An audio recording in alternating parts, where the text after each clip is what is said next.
I never imagined that the worst betrayal of my life would come from my own mouth, whispered over the hospital bed of the man I thought couldn't hear me. For 6 months, I sat beside my husband David's motionless body, planning his funeral, discussing his life insurance, and confessing secrets I thought would die with him. I was wrong.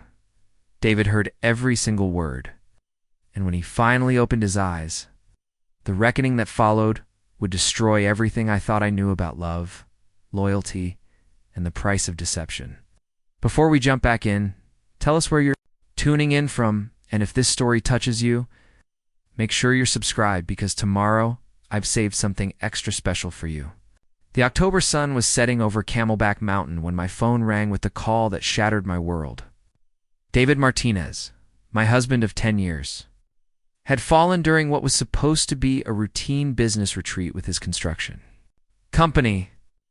A simple team-building rock climbing exercise had turned into a nightmare when an anchor point failed, sending him tumbling 30 feet onto the rocky desert floor below. The paramedics said he was lucky to be alive, but as I raced through the corridors of Scottsdale Memorial Hospital that night, luck felt like the cruelest joke imaginable. Dr. Jennifer Walsh met me in the intensive care unit, her expression grave beneath the harsh fluorescent lights.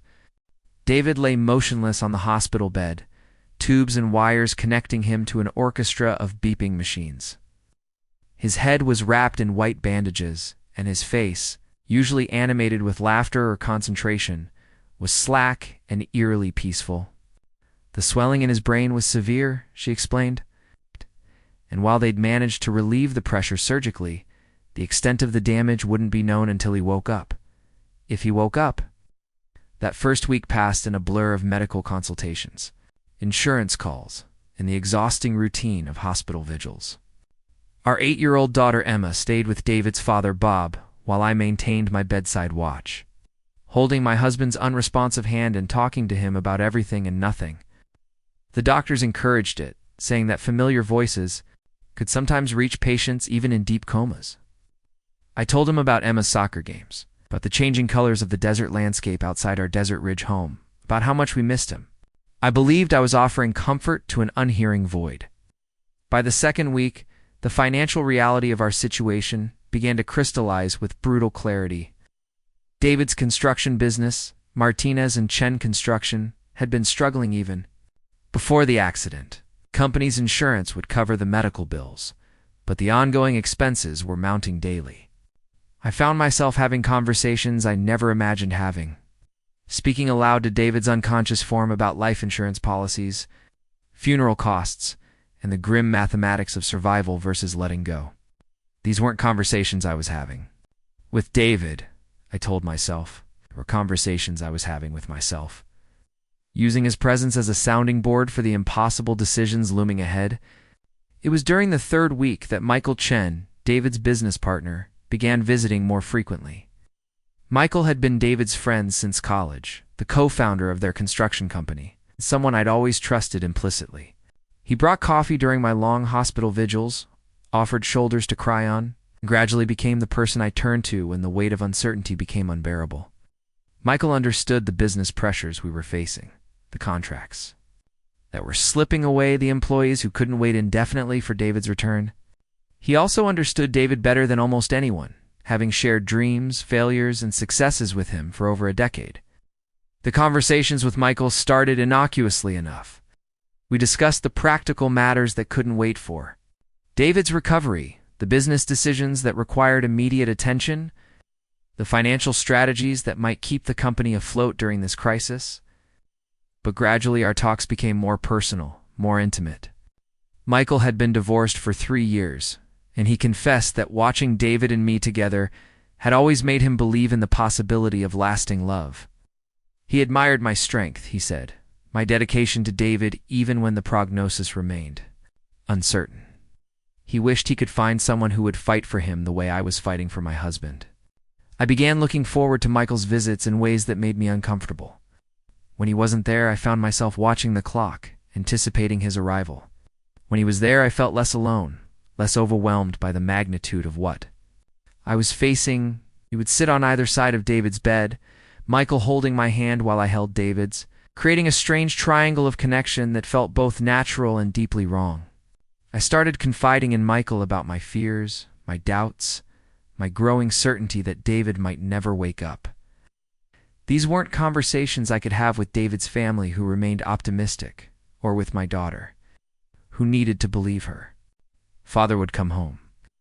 By the 4th week, something had shifted between Michael and me, though I couldn't pinpoint exactly when or how. The hand-holding lingered longer, the eye contact became more intense, and the emotional support he provided began to feel like something more dangerous and complicated. I found myself applying makeup before his visits, choosing clothes more carefully, thinking about him when I should have been thinking about David. The guilt was overwhelming, but so was the need for connection with someone who could understand and respond to my words. One evening in November, after a particularly difficult day, when Dr. Walsh had suggested we might need to consider long-term care options, Michael and I sat in the hospital cafeteria sharing coffee and the kind of honesty that emerges from exhaustion and desperation. He told me he'd been in love with me for years, long before David's accident, but had never acted on those feelings out of loyalty to his friend and business partner. He said watching me suffer was killing him, that he wanted to take care of me and Emma, that he could provide the stability and security that David's uncertain future couldn't guarantee. I should have been shocked, should have told him to leave, should have focused entirely on my husband's recovery. Instead, I found myself admitting that I'd developed feelings for him too, that his presence had become the only bright spot in the nightmare my life had become. We didn't kiss that night, didn't cross any physical lines, but we crossed an emotional one that felt just as significant and just as irreversible. We agreed that nothing could happen while David remained in the hospital, while his fate remained uncertain, but the acknowledgement of our mutual attraction hung between us like a promise and a threat. The conversations at David's bedside began to change after that night with Michael. I started speaking more honestly about my fears regarding David's future, about the possibility that he might never recover, about the practical reality of raising Emma alone. I discussed the life insurance policies with their substantial payouts, the business decisions that would need to be made if David didn't return, the logistics of starting over. These weren't hypothetical discussions anymore. They were explorations of a future I was increasingly certain would become reality. Dr. Walsh had been honest about the statistics. After 6 weeks in a coma, the likelihood of meaningful recovery dropped significantly. After 3 months, most patients who awakened faced severe cognitive and physical limitations. David showed minimal brain activity beyond basic life functions. And while the medical team continued aggressive treatment, they were beginning to hint at conversations about quality of life and end-of life decisions. The David I'd married, the man who built commercial buildings with his hands and solved complex problems with quick intelligence, might be gone forever, even if his body survived. I began planning David's funeral during my bedside vigils, speaking aloud about music selections, flower arrangements, and eulogy content. It felt like a form of practice, a way of preparing myself for the inevitable while also honoring the man he'd been. I told his unresponsive form about the construction projects he'd be proud of, the employees who respected him, the daughter who adored him. I planned memorial services that would celebrate his life while acknowledging the tragedy of his early death. These conversations felt therapeutic, a way of processing grief that I couldn't share with anyone else. Michael's visits became daily occurrences, and our relationship deepened, despite our efforts to maintain appropriate boundaries. We made plans for after David's expected death, discussing how we might comfort Emma, how we might merge our lives, how we might build something beautiful from the ashes of tragedy. We talked about selling the construction business, using the life insurance money to start fresh somewhere new, creating a blended family that could heal from shared loss. These weren't conversations we were ready to have with David's family or with Emma, but they felt necessary for our own emotional survival. The holidays approached with surreal normalcy. Thanksgiving passed with David's family gathering around his hospital bed, sharing memories and maintaining hope that felt increasingly desperate. Christmas preparations began throughout the hospital, but David's room remained suspended in time. It's unchanged except for the gradual accumulation of cards, flowers, and small tokens of love from friends and family. I brought Emma to visit more frequently, helping her decorate David's bedside table with artwork and letters.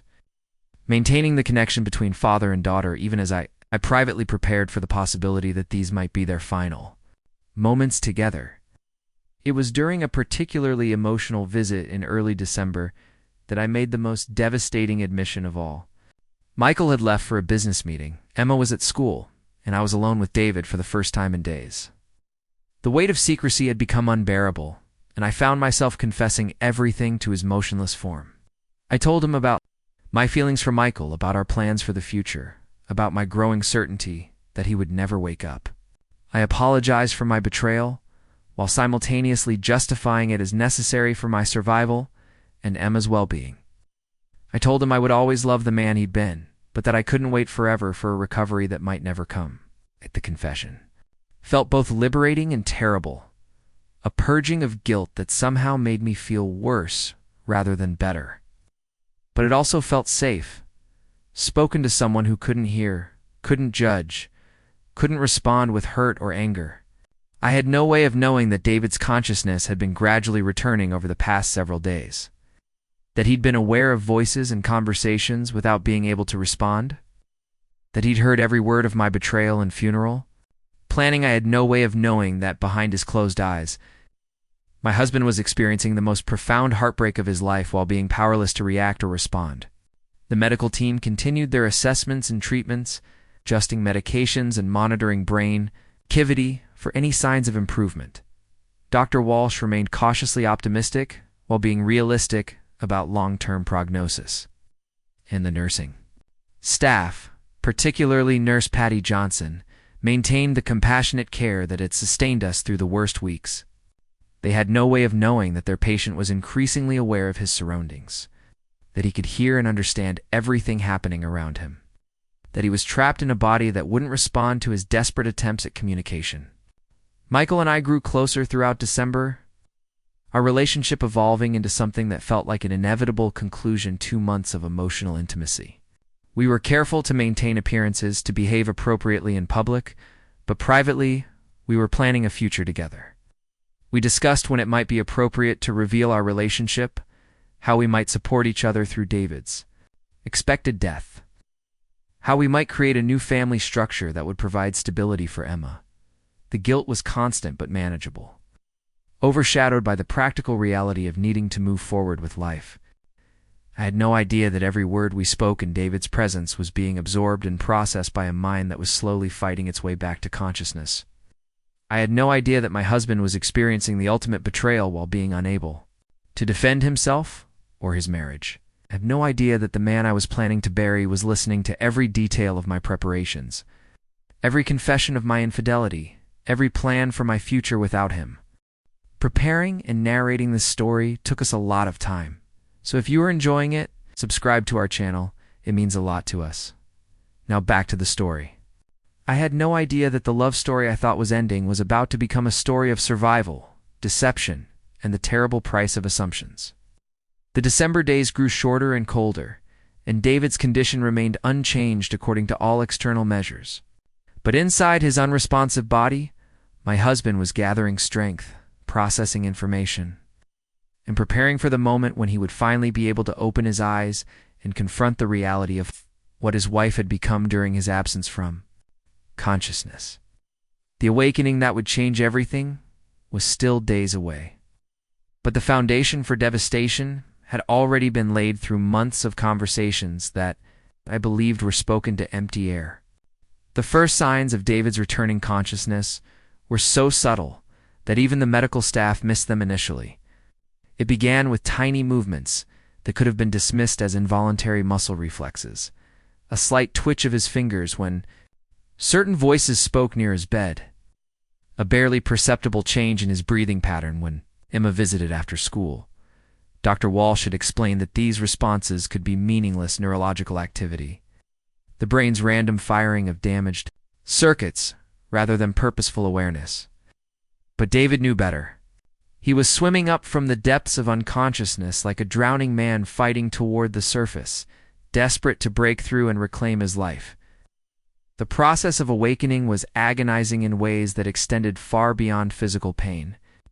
David's consciousness returned in fragments, like pieces of a shattered mirror slowly reassembling into a coherent reflection. Some days he could hear conversations clearly, but couldn't make sense of the words. Other days he understood everything being said, but couldn't control his body enough to respond.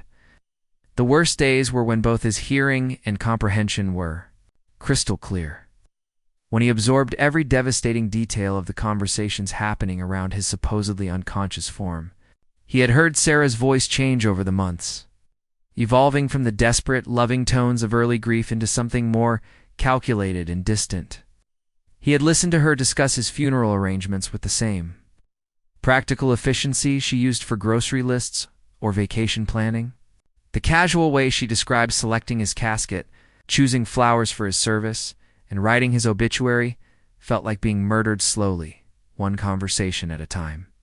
But even those betrayals paled in comparison to discovering her relationship with Michael. Michael Chen had been David's closest friend since their college days at Arizona State University. They had built their construction business from nothing, working 18-hour days in the desert heat, pouring concrete and framing buildings while dreaming of the empire they would create together. Michael had been David's best man at his wedding to Sarah, celebrated Emma's birth with champagne and cigars, had been the brother David never had. The betrayal cut deeper than any physical injury David had sustained in his fall. Listening to Sarah and Michael plan their future together while sitting beside his hospital bed was a torture that no medical textbook could adequately describe.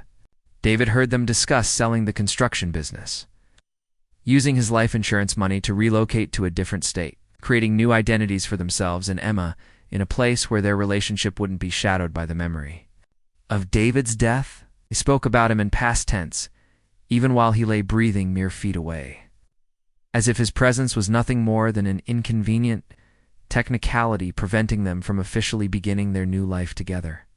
The conversations revealed layers of deception that David had never suspected.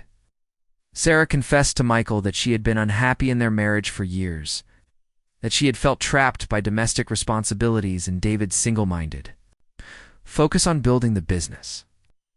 She admitted to having romantic fantasies about Michael long before the accident, describing moments of attraction that David could now reinterpret with devastating clarity. Family gatherings where he had noticed Sarah and Michael talking intensely were revealed to have been emotional affairs that had been building toward physical infidelity. Michael's responses were equally devastating. He described feeling guilty about his attraction to Sarah, but justified it by claiming that David had never truly appreciated what he had. Michael painted himself as Sarah's rescuer, the man who could provide the emotional support and romantic attention that David had supposedly failed to offer. He spoke about David's business obsession with contempt, suggesting that his friend had prioritized financial success over family relationships and had essentially driven Sarah into another man's arms through neglect and emotional absence. The medical team remained unaware of David's increasing consciousness, because his physical responses were still minimal and inconsistent. Dr. Walsh conducted regular neurological assessments, testing reflexes and brain activity, but the equipment couldn't measure the storm of awareness and anguish building inside David's trapped mind. He tried desperately to move, to speak, to give any sign that he was present and listening, but his body remained largely unresponsive to his mental commands.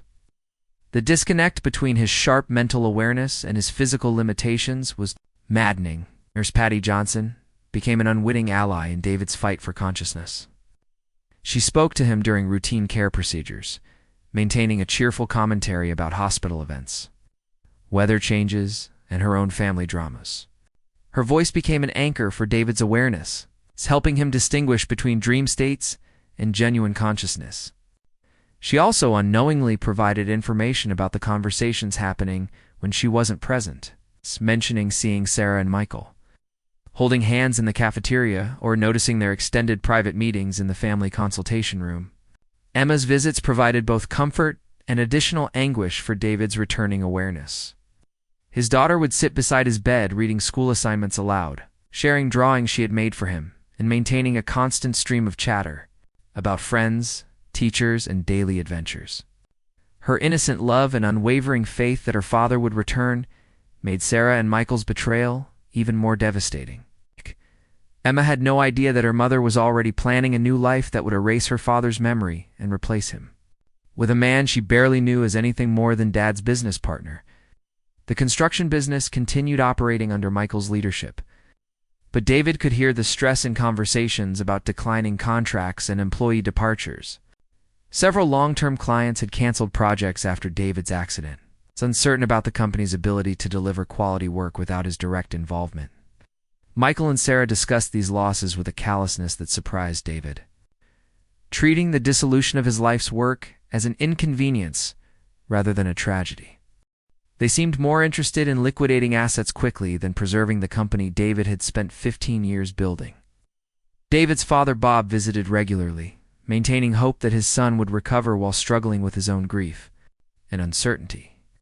Bob's conversations revealed family financial pressures that David hadn't known about, including medical bills that were mounting despite insurance coverage and the potential loss of the family home. If David's disability extended much longer, Bob spoke about considering bankruptcy, about possibly moving in with his sister in Tucson, about the cascade of financial disasters that were flowing from David's accident. These revelations added another layer of guilt to David's consciousness, knowing that his condition was destroying not just his immediate family, but extended relatives who depended on him. The holiday season brought particularly painful moments for David's hidden awareness. Christmas preparations happened around his bed with forced cheer that felt grotesque under the circumstances.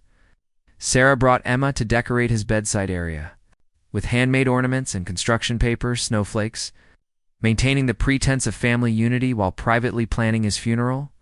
The contrast between Emma's genuine hope and Sarah's calculated deception created an emotional whiplash that left David mentally exhausted. Dr. Walsh began having more serious conversations with Sarah about long-term care options as David's coma extended beyond the 3-month mark.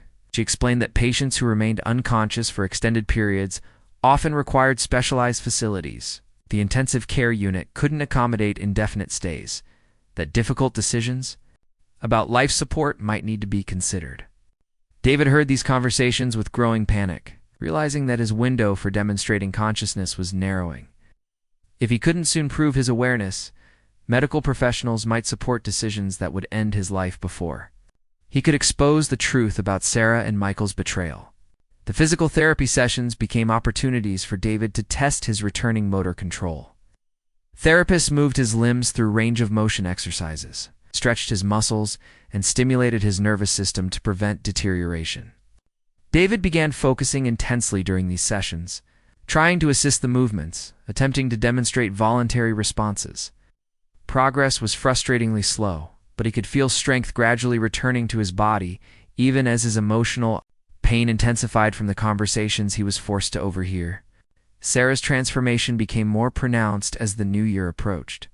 The grieving wife persona she maintained during family visits gave way to something harder and more calculating during her private moments with Michael.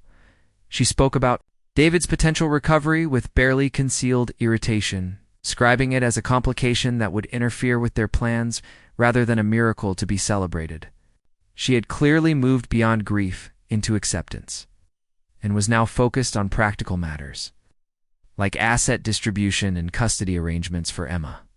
Michael's visits revealed additional betrayals that David hadn't suspected. He discovered that Michael had been undermining their business relationship even before the accident, pursuing independent contracts and establishing separate client relationships that would eventually be transferred to a new company he was planning to establish. Without David's involvement, the accident had simply accelerated plans that were already in motion, providing convenient cover for what amounted to systematic theft of David's professional relationships and business assets. The insurance discussions became particularly painful for David to witness. Sarah met with Agent Rachel Torres to review policy details, discussing the various scenarios that would trigger payouts and the documentation that would be required. She asked detailed questions about the timeline for death benefits, the process for claiming disability payments, and the possibility of accelerating certain settlements if David's prognosis remained poor. These conversations revealed a level a financial planning that suggested Sarah had been considering David's death as a business opportunity rather than a personal tragedy. David's awareness of his surroundings became increasingly acute as his neurological recovery progressed. He could distinguish between different voices, follow complex conversations, and even sense emotional undertones in discussions happening. Near his bed, his enhanced perception made the betrayals more vivid and painful, allowing him to detect subtle cues that revealed the true nature of relationships he had previously trusted. He could hear the intimacy in Sarah's voice when she spoke to Michael, the casual cruelty in their discussions about his future, the complete absence of love or hope for his recovery. The legal consultations added another dimension to the conspiracy David was witnessing. Attorney Kevin O'Brien met with Sarah to discuss estate planning, power of attorney arrangements, and the legal processes that would be required if David's condition remained unchanged. Sarah asked specific questions about the steps necessary to have David declared legally dead, the timeline for such declarations, and the protections that would be afforded to her and Emma during the transition. These conversations revealed long-term planning that extended far beyond immediate medical concerns. Family dynamics became increasingly strained as David's extended unconsciousness took its toll on everyone involved. His sister Lisa visited less frequently, struggling with her own family responsibilities and the emotional drain of maintaining hope for her brother's recovery. Bob's health began declining under the stress of financial pressures and constant worry about his son's future. Sarah used these family struggles to justify her relationship with Michael, describing herself as overwhelmed and in need of support that David's family couldn't provide. The medical team began exploring experimental treatments and alternative approaches as David's case moved beyond conventional recovery timelines. Dr. Walsh consulted with specialists from other hospitals, researching new protocols for stimulating consciousness in long-term coma patients. David could hear these discussions and desperately wanted to respond, to give any sign that such interventions might be unnecessary because his awareness was already returning, but his physical responses remained too subtle and inconsistent to register as meaningful progress. Emma's emotional state became increasingly fragile as the months passed without her father's awakening. She began having nightmares, struggling in school, asking increasingly sophisticated questions about death and family dynamics that Sarah found difficult to answer honestly. David could hear these conversations and felt powerless to comfort his daughter or protect her from the additional trauma that would result from discovering her mother's betrayal. The knowledge that Emma would eventually learn the truth about Sarah and Michael's relationship added another layer of anguish to his situation. The construction business faced mounting pressures that threatened its survival, even if David eventually recovered. Key employees had accepted positions with competitors. Major contracts had been canceled or transferred to other companies, and the company's reputation for reliability had been damaged by the uncertainty surrounding David's condition. Michael and Sarah discussed these developments with a detachment that revealed their true priorities, treating the dissolution of David's life work as an inevitable consequence rather than a tragedy to be prevented. David's consciousness was becoming strong enough that he could sometimes dream lucidly, experiencing scenarios where he confronted Sarah and Michael about their betrayal or where he recovered fully and reclaimed his life. These dreams provided temporary emotional relief, but also highlighted the vast gap between his mental awareness and his physical capabilities. He began setting small goals for himself, trying to move a finger during specific conversations or attempting to change his breathing pattern when certain people were present. Progress was incremental, but he could sense his body slowly responding to his mental commands. The breakthrough came on a Tuesday morning in late January when Dr. Walsh was conducting her routine neurological assessment. David had been concentrating for weeks on achieving any voluntary movement that would register as more than random muscle activity. During the examination, when Dr. Walsh tested his pupil responses with her pen light, David managed to blink deliberately when she asked him to respond if he could hear her. The movement was subtle, barely distinguishable from involuntary reflexes, but it was purposeful and timed perfectly with her instruction. Dr. Walsh repeated the test several times, asking David to blink once for yes and twice for no in response to simple questions. The responses were inconsistent at first, requiring tremendous effort from David and careful observation from the medical team. But gradually, a pattern emerged that convinced Dr. Walsh that her patient was demonstrating genuine consciousness. She called for additional tests, brought in other specialists, and began the delicate process of confirming that David Martinez was indeed aware and attempting to communicate. The news of David's emerging consciousness spread through the hospital like wildfire. Ow. Nurse Patty Johnson wept openly when she learned that her months of cheerful conversation had been heard and appreciated by her patient. The entire medical team felt vindicated in their continued aggressive treatment, their refusal to give up hope even when David's condition seemed hopeless. But for David himself, the confirmation of his awareness brought both relief and terror. Knowing that his ability to communicate would soon reveal truths that would destroy his family, Sarah's reaction to the news was complex and carefully controlled. In front of the medical staff and David's family, she exhibited appropriate joy and relief, crying tears that appeared genuine and expressing gratitude for what everyone was calling a miracle. But David could detect subtle differences in her demeanor, a tension that suggested she was calculating the implications of his recovery rather than simply celebrating it. She began asking Dr. Walsh detailed questions about the extent of David's awareness, how much he might remember from his coma period, and what cognitive abilities might have been affected by his brain injury. Michael's visits became less frequent. Once David's consciousness was confirmed, and he did appear at the hospital, his interactions with Sarah were markedly more formal and distant, suggesting they had agreed to conceal their relationship until they could better assess David's mental state and memory function. Michael spoke to David directly for the first time in months, expressing relief at his friend's recovery, while carefully avoiding any topics that might reveal their betrayal. The strain of maintaining this deception was evident in both their voices. Emma's reaction to her father's awakening was pure joy, mixed with confusion about why the adults around her seemed less celebratory than she expected. She brought her father drawings and school projects, chattering excitedly about everything he had missed during his absence from consciousness. David's heart broke as he listened to his daughter's innocent happiness, knowing that the family reunion she was anticipating would soon be shattered by revelations about her mother's betrayal. The physical recovery process was grueling and slow. David's muscles had atrophied significantly during his months of immobility, requiring extensive physical therapy to regain basic motor functions.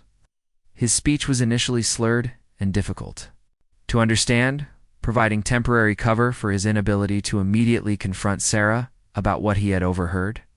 The medical team assured everyone that these limitations were temporary, that with time and rehabilitation, David would likely recover most of his cognitive and physical abilities. Dr. Walsh established a careful protocol for David's communication as his speech gradually improved. She encouraged him to share any memories from his coma period, explaining that some patients retained awareness during unconsciousness, while others remembered nothing. David faced an impossible choice in these moments, knowing that revealing his awareness would immediately expose Sarah and Michael's betrayal, but also knowing that concealing it would allow their deception to continue. He chose a middle path, acknowledging some vague memories while claiming uncertainty about their accuracy. The conversations around David's bed became awkward and stilted once his consciousness was confirmed. Sarah and Michael could no longer speak freely about their plans, their relationship, or their assumptions about David's future.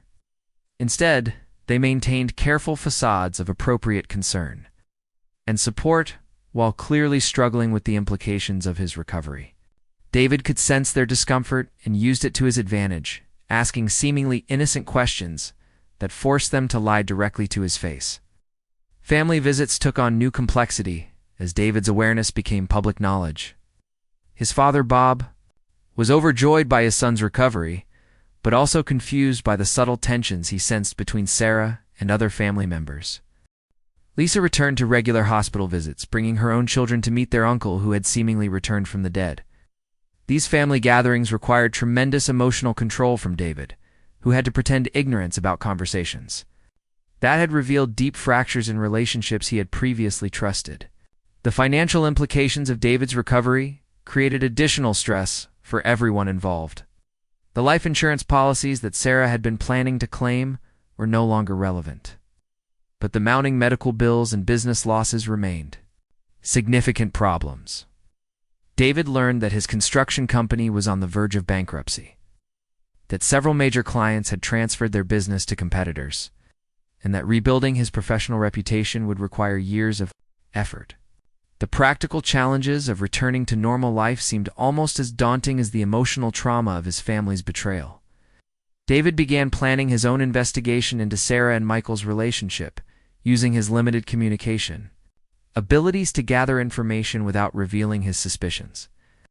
He asked seemingly innocent questions about business developments during his absence, about family decisions that had been made on his behalf, and about the support systems that had sustained Sarah during his coma. Each conversation provided additional evidence of their deception, while also revealing the extent of their planning for his expected death. The legal complications of David's recovery became apparent as attorney Kevin O'Brien visited to discuss the various documents and arrangements that had been prepared during his unconsciousness. David learned that Sarah had been granted power of attorney, that certain business decisions had been made in his name, and that financial arrangements had been established that would need to be reviewed and potentially reversed. The legal framework that had been constructed around his expected death now needed to be dismantled, creating complications that neither Sarah nor Michael had anticipated. Physical therapy sessions became opportunities for David to rebuild his strength, while also processing the emotional trauma of his discoveries. His therapists were encouraged by his motivation and progress, unaware that his determination was fueled by anger and a desire for justice rather than simple rehabilitation goals. David pushed himself harder than recommended, driven by an urgency to regain his physical capabilities so he could take action against those who had betrayed him. The construction business required immediate attention as David's recovery created both opportunities and complications. Employees who had remained loyal during his absence were relieved by his return, while others who had made alternative arrangements found themselves in awkward positions. Michael's role in the company became particularly problematic, as he had made commitments and decisions that assumed David would never return to challenge them. The partnership that had once been built on trust and friendship now operated under a cloud of suspicion and hidden agendas. Emma's emotional needs became increasingly complex as she navigated her father's return while sensing underlying tensions. Among the adults in her life, she asked perceptive questions about why people seemed different, why her mother appeared stressed despite her father's recovery, and why Uncle Michael visited less frequently than before. David struggled to provide honest answers, while protecting his daughter from knowledge that would devastate her understanding of her family dynamics. Dr. Walsh monitored David's progress carefully, noting improvements in his cognitive function, while also documenting emotional responses that suggested psychological trauma beyond what would be expected from his physical injuries. She recommended counseling to help him process the experience of his coma and the challenges of reintegrating into normal life. David agreed to these sessions while privately knowing that the real source of his trauma couldn't be addressed through conventional therapy. The insurance investigations became more complicated as David's recovery changed the nature of the claims that had been filed on his behalf. Agent Rachel Torres needed to review all previous assessments and adjust coverage based on his improved prognosis. These discussions revealed the extent of Sarah's financial planning around his expected death, including inquiries she had made about accelerating certain payouts and the detailed documentation she had prepared to support death benefit claims. Hospital staff who had cared for David during his coma were amazed by his recovery and eager to learn about his experiences during unconsciousness. Nurse Patty Johnson was particularly interested in whether her constant conversation had provided comfort or stimulation during his unresponsive period. David found these interactions bittersweet, appreciating the genuine care these professionals had provided, while knowing that their compassion contrasted sharply with the calculated betrayal he had discovered from his own family. The media attention surrounding David's recovery created additional pressures for everyone involved. Local news stations wanted to interview the family about the miracle of his awakening, the challenges they had faced during his coma, and their plans for moving forward together. Sarah was forced to participate in these interviews while concealing her relationship with Michael and her disappointment about David's survival. The public narrative of a loving family, reunited after tragedy, masked the private reality of deception and betrayal. Michael's position became increasingly untenable as David's recovery progressed, and questions arose about business decisions made during his absence. Several contracts that Michael had negotiated included terms that were disadvantageous to the company, suggesting he had prioritized quick asset liquidation over long-term business health. David began recognizing patterns that indicated Michael had been preparing to dissolve their partnership and establish his own competing company. Using relationships and resources developed through their shared business, the psychological impact of David's discoveries began manifesting in ways that concerned the medical team. He experienced insomnia, anxiety attacks, and episodes of depression that he couldn't explain without revealing his Sarah and Michael's betrayal. Dr. Walsh prescribed medications to help manage these symptoms, while recommending increased counseling sessions to address what she assumed was post-traumatic stress related to his accident and coma experience. Family therapy sessions were suggested to help everyone adjust to David's return and address the changes that had occurred. During his absence, Sarah agreed to these sessions while privately dreading the possibility that David might reveal knowledge that would expose her relationship with Michael. The therapist noted tension between family members, but attributed it to the normal stresses associated with recovery from such a traumatic experience. David's strength continued improving through intensive rehabilitation, but his emotional state remained fragile as he grappled with the knowledge of his family's betrayal. He began making plans for confronting Sarah and Michael, gathering evidence of their deception, and protecting Emma from the fallout that would inevitably result from revealing the truth. The man who had awakened from his coma was fundamentally different from the trusting husband and friend who had fallen from Camelback Mountain 6 months earlier. The moment of truth arrived 3 weeks after David's awakening. During a quiet evening when Sarah believed he was sleeping, she was on the phone with Michael in the hospital corridor just outside his room, speaking in hushed tones about their need to reassess their relationship now that David had recovered. Through the partially open door, David could hear every word, as Sarah expressed frustration about having to continue pretending to be a devoted wife when she had already emotionally committed to a future with Michael. David lay perfectly still, controlling his breathing and maintaining the appearance of sleep while recording the conversation on his phone, which he had managed to retrieve from his personal belongings earlier that day. Sarah's voice carried clearly as she told Michael that David's recovery felt like a cruel twist of fate. She had already grieved their marriage and moved on, that she couldn't simply pretend the past 6 months hadn't changed everything. Michael's responses were equally damning.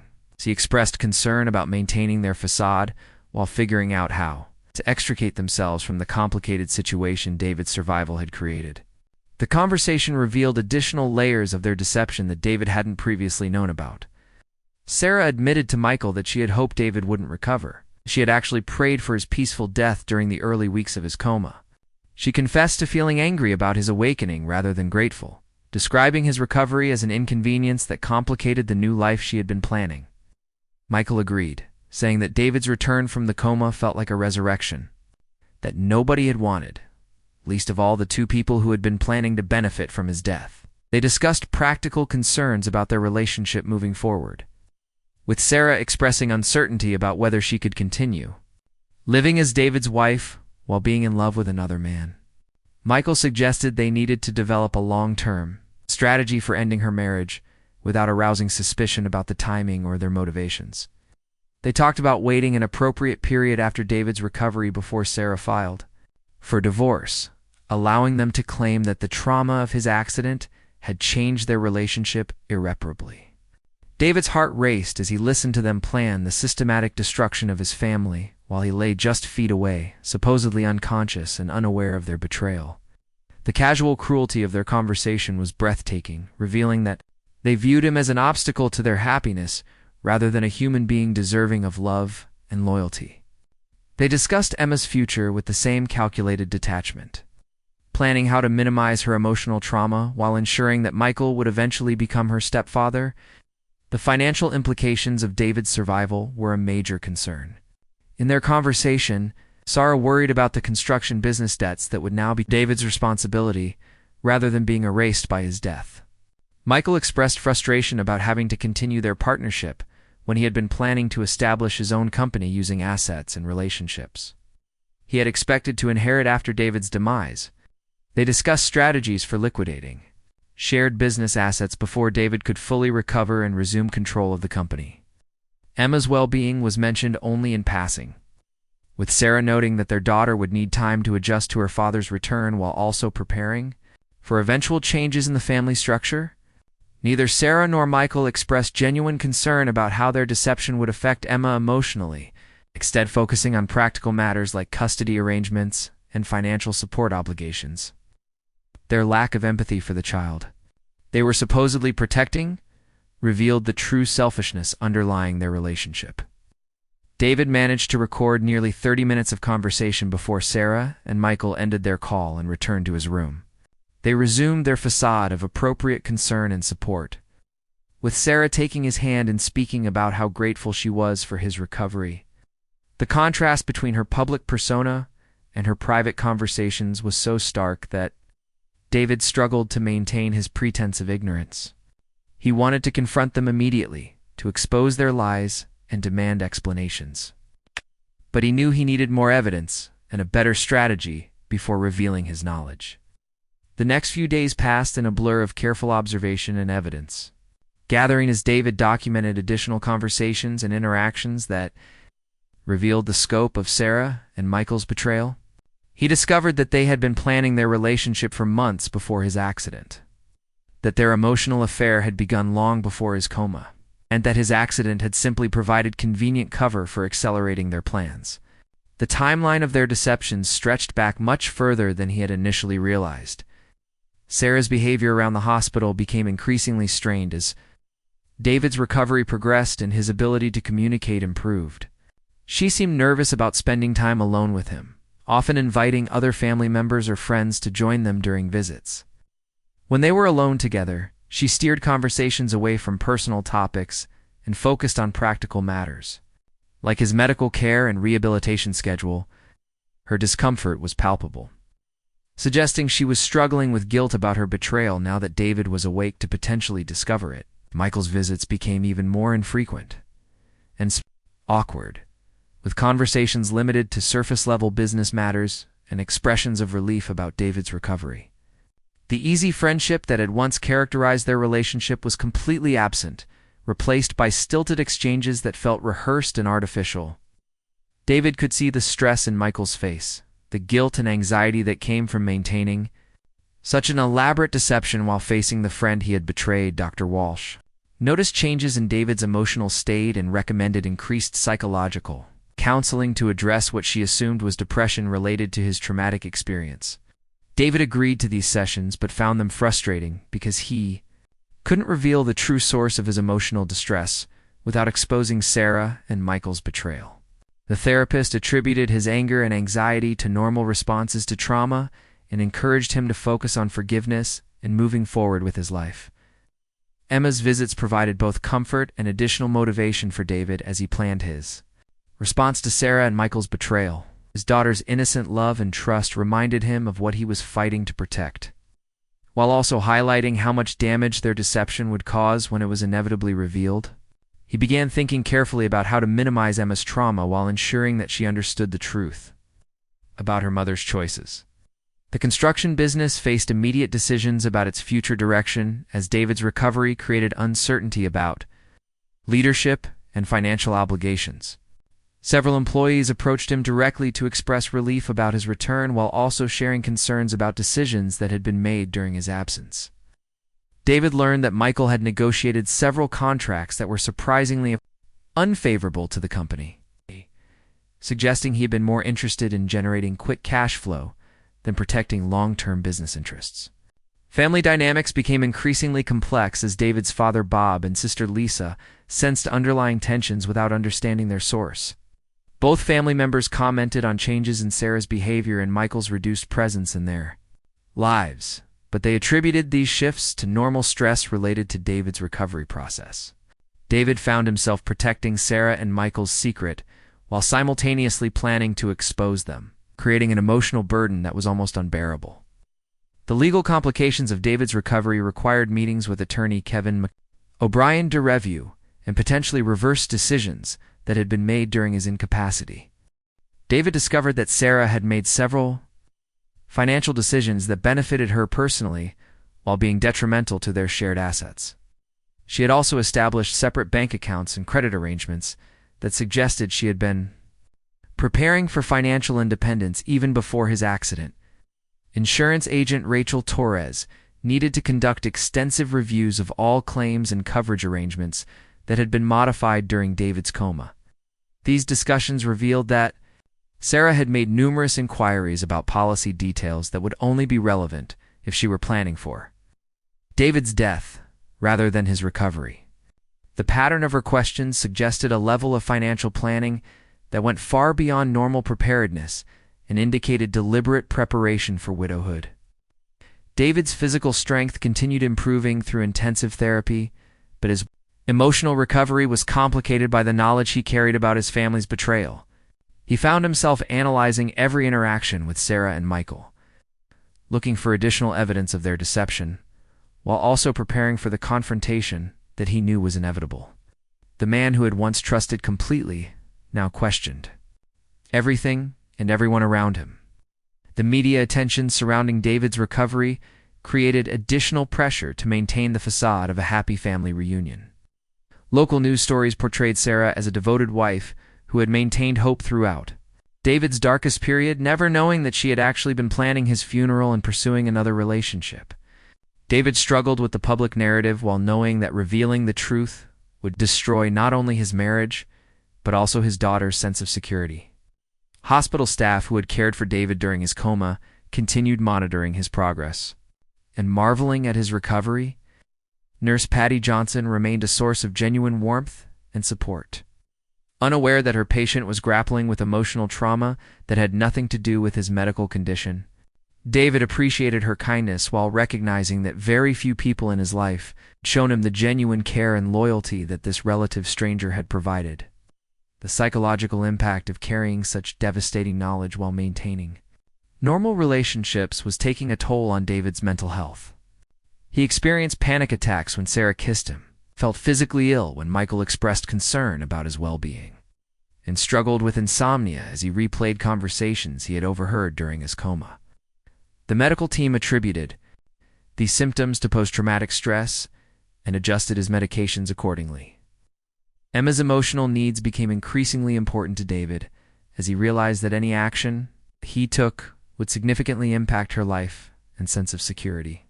She had been through enough trauma with his accident and coma, and the knowledge that her mother had betrayed their family would add another layer of psychological damage.